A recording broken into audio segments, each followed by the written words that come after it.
I was never meant to be the one holding the box. That thought ran through my mind as the ardent veil drifted in low orbit above Keros 9, its amber storms rolling like a wounded ocean beneath us. I was a logistics officer, human, junior-ranked, and forgettable by design. In the Unified Expeditionary Fleet, humans were still an anomaly. Clever, adaptable, but physically fragile compared to most of our allies. We filled gaps. We kept records. We fixed what others broke. We did not carry sealed artifacts given by dying alien commanders. Yet there I was, standing in the ship's quiet medical bay, staring down at Commander Sareth Vol as her 4 eyes dimmed. Her carapace, once polished obsidian, was fractured and scorched, her breathing shallow through ruptured spiracles. The battle had ended hours ago. We had won, technically, but victories had a way of hollowing themselves out. She beckoned me closer, with a trembling claw. "Lieutenant Marcus Hale," she said, her voice layered with harmonics that always made translators stutter. "You must promise me something." I swallowed. Around us, the med drones hovered helplessly, having already done all they could. "Commander." "I'm not." "Promise," she insisted, gripping my sleeve with surprising strength. "You will take this. You will not open it. Not here. Not with others watching. You must open it alone." A small container rested against her thorax, no larger than a human lunchbox. Matte black, unmarked, warm to the touch, as if alive. "Why me?" I asked before I could stop myself. Her mandibles twitched in what I had learned was a smile, though it never stopped unsettling me. "Because you are human, and because you will keep your word."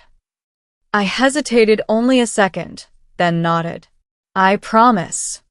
Only then did she release her grip. Her eyes dimmed completely moments later. The funeral rites of the Karai were silent affairs. No speeches. No banners. Just a controlled venting of plasma that reduced the body to light, offered back to the void.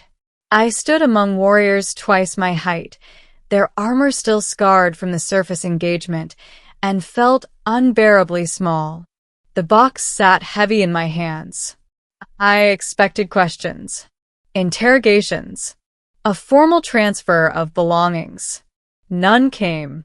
Sareth Vol had been respected, even feared, but her final request seemed to exist outside protocol. The admirals were busy dividing credit and blame. A logistics officer slipping away with a sealed container didn't register as a threat. That should have worried me more than it did. I returned to my quarters and sealed the door, engaging privacy fields usually reserved for sensitive communications. The room felt too quiet, the hum of the ship suddenly oppressive. The box rested on my desk, its surface faintly pulsing with heat. I stared at it for a long time. Promises matter to humans. Even now, centuries into interstellar politics, that hadn't changed. Especially promises made to the dead. I placed my hand on the lid. "Okay," I muttered. "Alone. Just like you asked."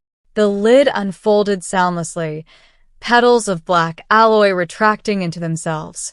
Inside was not a weapon, not data, not a relic. It was a recording device, old by fleet standards. And beneath it, a crystalline shard etched with symbols that made my eyes ache to focus on. The recorder activated the moment the box fully opened, projecting a hollow image of Commander Vol as she had been before the battle. Upright, composed, very much alive. "Marcus Hale," the recording said. "If you are seeing this, then I am dead, and the enemy believes they have won something of great value." I frowned. "Enemy? The Zithran Concord," she continued. "You know them as traitors, negotiators, keepers of balance. That is the lie they have sold the galaxy." The room felt colder.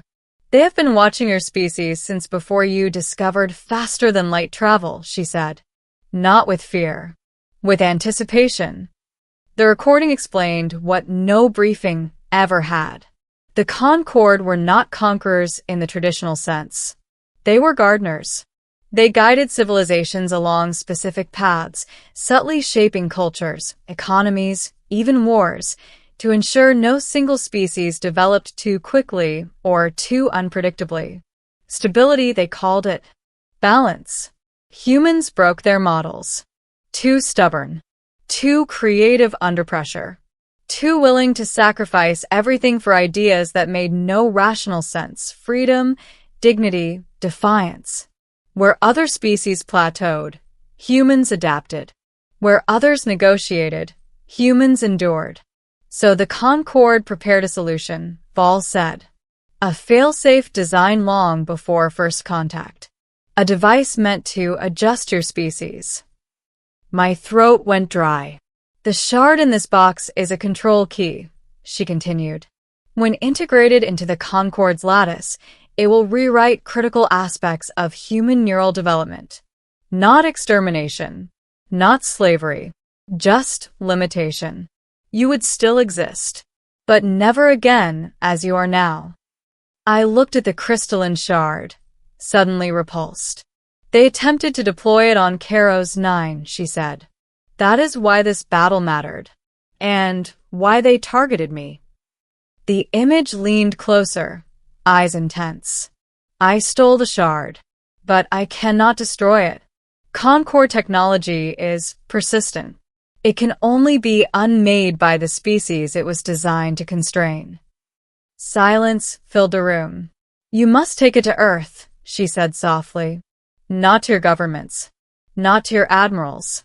To your people. Let them decide. The recording ended. I didn't sleep that night. Earth was weeks away by jump gate, and every system between here and there now felt hostile. I didn't know who I could trust. The Concorde had representatives embedded everywhere, advisors, observers, mediators. Smiling diplomats who spoke of harmony while sharpening knives meant for the future. I hid the shard where only a human would think to look, inside the casing of my old mechanical wristwatch, a useless relic I kept for sentimental reasons. No bioskin would flag it. No AI would bother checking something so inefficient. The journey home was tense but uneventful. No boarding parties. No sudden inspections. The Concorde smiled and waved as always.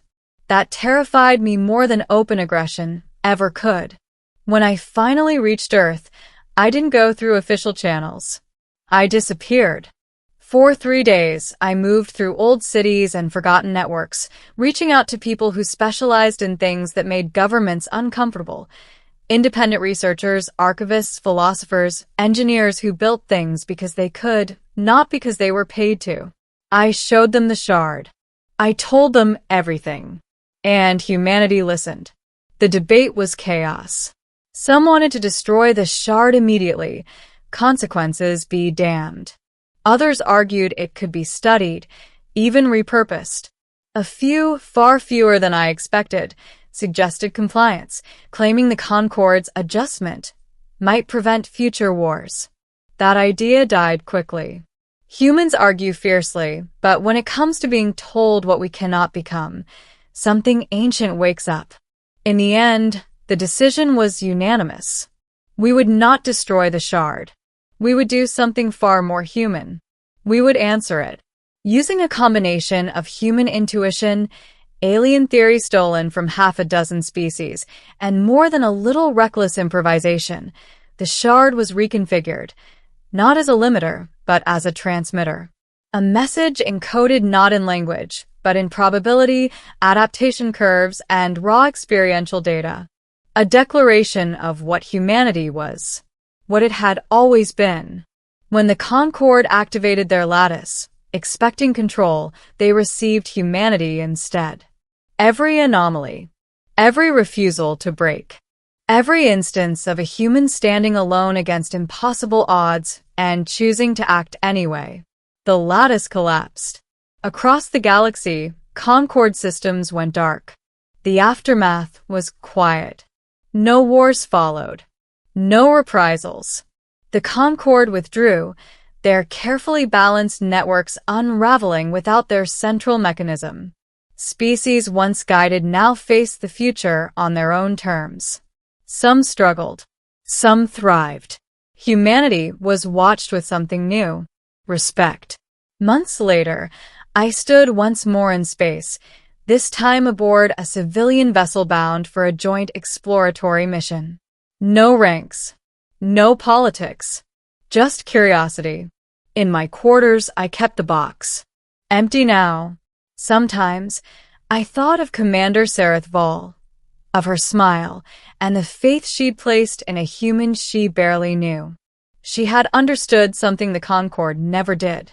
You don't control humanity by limiting it.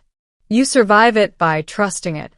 And every time I remember that promise, made in a quiet medical bay above a burning world, I know why she made me open it alone. Because some choices belong to all of us, but only after one of us is brave enough to begin. The galaxy didn't change overnight.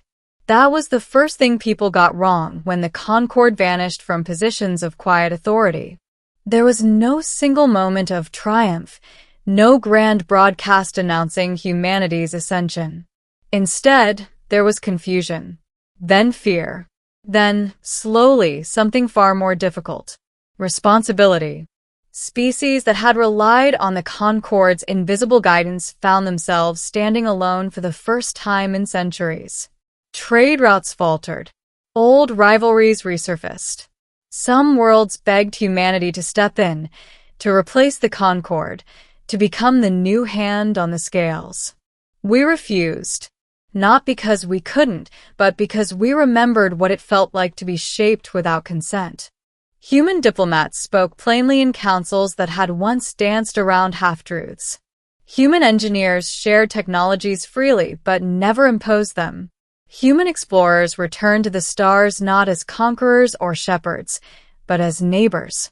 It frustrated many species. It terrified a few.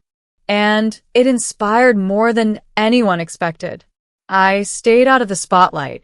Official records listed me as a liaison consultant, which was fleet shorthand for someone too inconvenient to categorize. I was fine with that. History didn't need my name. It needed the truth. Years later, I stood on a quiet overlook above the Pacific, watching waves roll endlessly toward a shore that had seen 1,000 civilizations rise and fall.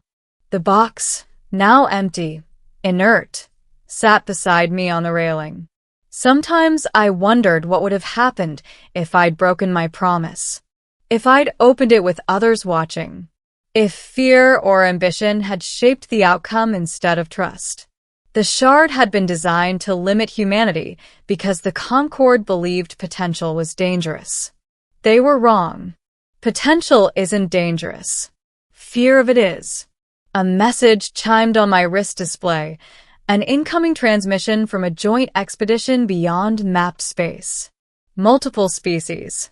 Human-led but not human-dominated. The way we preferred it. The subject line was simple. We found something, and we think it's meant for all of us. I smiled. Commander Sareth Vall had seen it before anyone else, that humanity didn't need to be controlled to be safe.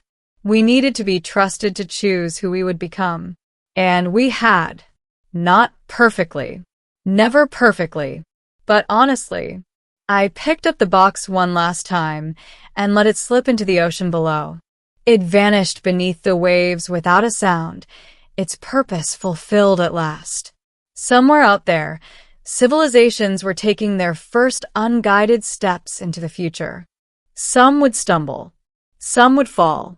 Some would rise higher than anyone imagined. And humanity? We would be there, not as rulers, not as gods, but as what we had always been when tested hardest. The species that opens the box. Alone if we must. For everyone if we can.